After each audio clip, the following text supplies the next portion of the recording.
सम्मा सम्बुद्धस्स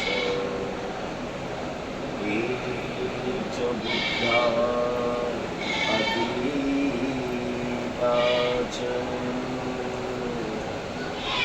ये च बुद्धा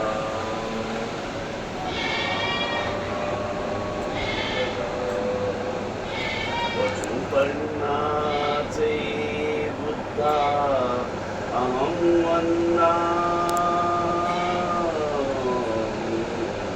सर्वदा ये च धम्मा अतीता च ये च धम्मा अनागता वचुपन्नाचे धम्मा अहं वन्दामि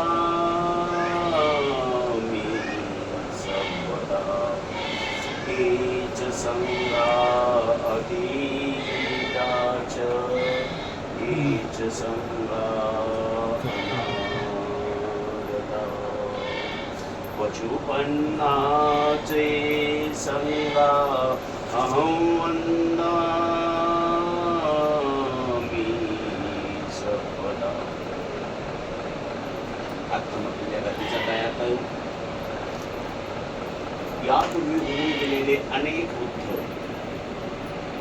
त्या बुद्धांनी बसवलेला धम्म आणि त्यांचा असलेला गुरु शिष्य परंपरेचा शील समाधी प्रज्ञेनं युक्त असलेला पवित्र शुद्ध असा संघ, हा त्याचा अर्थ आहे. पण हा अर्थ एवढ्या मर्यादित नाही.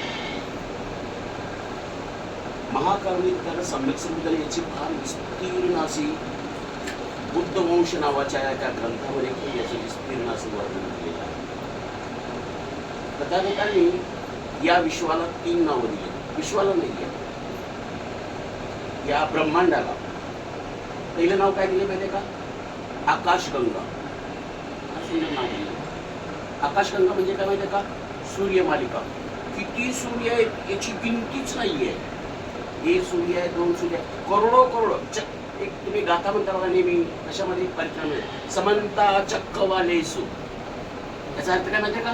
करोडो करोडो सूर्य आहेत, सूर्याची गिनती नाही.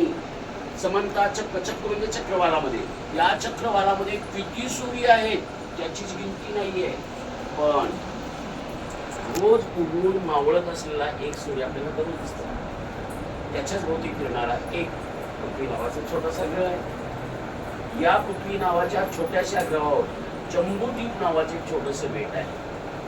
या जम्बूद्वीप बेटावर भारतात इतका मोठा एवढा मोठा प्रदेश आहे, पण 28 बुद्धांचा जन्म केवळ फक्त जम्बूद्वीपातच झाला. पण जम्बूद्वीपात कुठे झाला काही हा महत्वाचा प्रश्न. तो जम्बूद्वीपामध्ये देवभूमी नावाची एक भूमी आहे. काय नाव आहे त्या भूमीचं? देवभूमी. ही देवभूमी आली कुठं? जो हिमालय आणि हिमालयाचा जो पायथा आहे, या हिमालयाच्या पायथ्याला देवभूमी असा उल्लेख केला जातो. हिमालय आणि हिमालयाचा जो पायथा आहे, या पायथ्यामध्ये 28 बुद्धांचा जन्म झालेला आहे. त्यांच्यामध्ये एक सांगू तुम्हाला माहिती, प्रत्येक बुद्धाला बोधिसत्व प्राप्त करण्यासाठी एका वज्रासनावर बसवला. हे वज्रासन म्हणजे का?